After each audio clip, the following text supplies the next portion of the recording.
Hello guys, welcome back to my channel and welcome back to another Boxycharm unboxing. So this is my February box, and without further ado, let's jump straight into the video. Okay, so this is what I see when I open the box.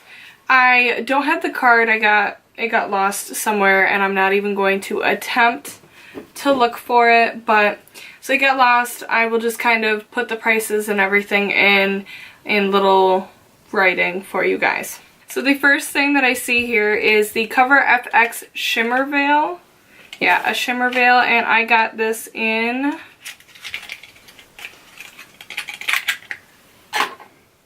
the shade Amethyst, which I believe is the one shade that people are getting. I don't know. I don't think there's like other colors that people are really receiving for this. This is like a liquid eyeshadow that dries down.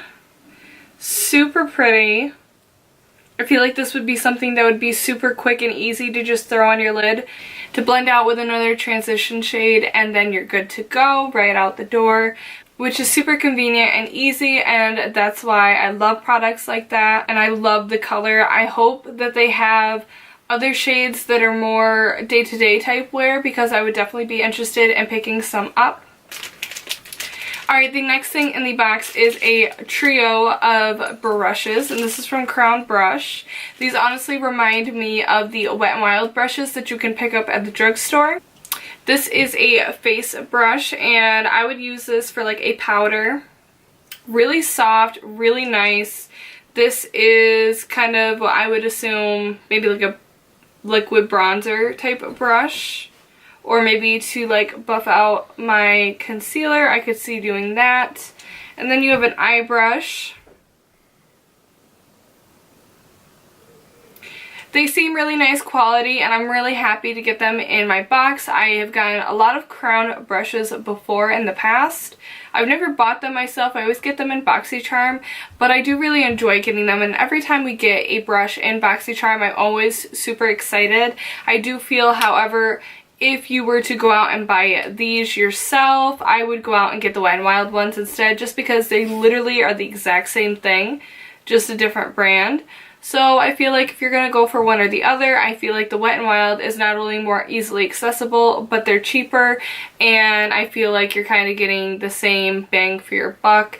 You're just making out a lot better when you go with Wet n Wild. Next in the box we have a Vintage Cosmetics eyeliner, and it is in a jet black. We've gotten stuff from Vintage Cosmetics before. Really, really good brand. The pencil is super, super creamy and easy to use. I'm not a huge fan of the wooden pencil liners, but I do think that this is really nice, and I always love getting eyeliners in my box because it's either something I forget to purchase or something I just don't enjoy to purchase. So getting them in my box means that I have backups and I don't have to worry about it. I can just grab one of these and be good to go. Next thing in my box is a Sugar Plus Lemon Moisturizing Lip Buffer. So at first when I saw this, I thought that this was a chapstick, but it is not. It is actually a exfoliator for your lips, which I love having exfoliators. And the scent for it is really nice. I do like it. But I'm also a huge lemon person, so I mean, to each their own. It may not be for everyone, definitely. I could see that. It does do a pretty good job. I do prefer something that's just a little bit more exfoliating on the lips. I use the Chapstick brand exfoliator for my lips, and I love that. Not bad, and I will use it all, but I definitely don't think I would go out on my own and purchase it. And then the last thing in the box is by Naked Cosmetics, and look at this packaging. Anyway, this is a highlighting palette, as you can assume. And it has your typical really bright, really out there type of shades as far as highlights go, which is not everyone's cup of tea.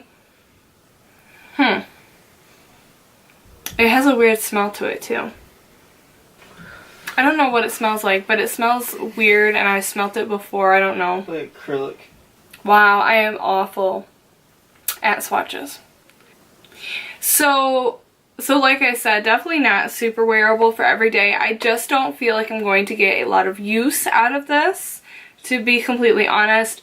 So I might keep this for like more of an editorial type look or something like that, but it's definitely not something I would wear day to day. And I did feel like the powder seemed a little bit chalky and dry, and then also I did notice the kind of weird smell that it gives off. Alright guys, this brings us to the end of the video. I hope you guys enjoyed it. If you did, please don't forget to give me a huge thumbs up and subscribe down below. It means the world to me. And I will see you guys very shortly in my next video. Bye!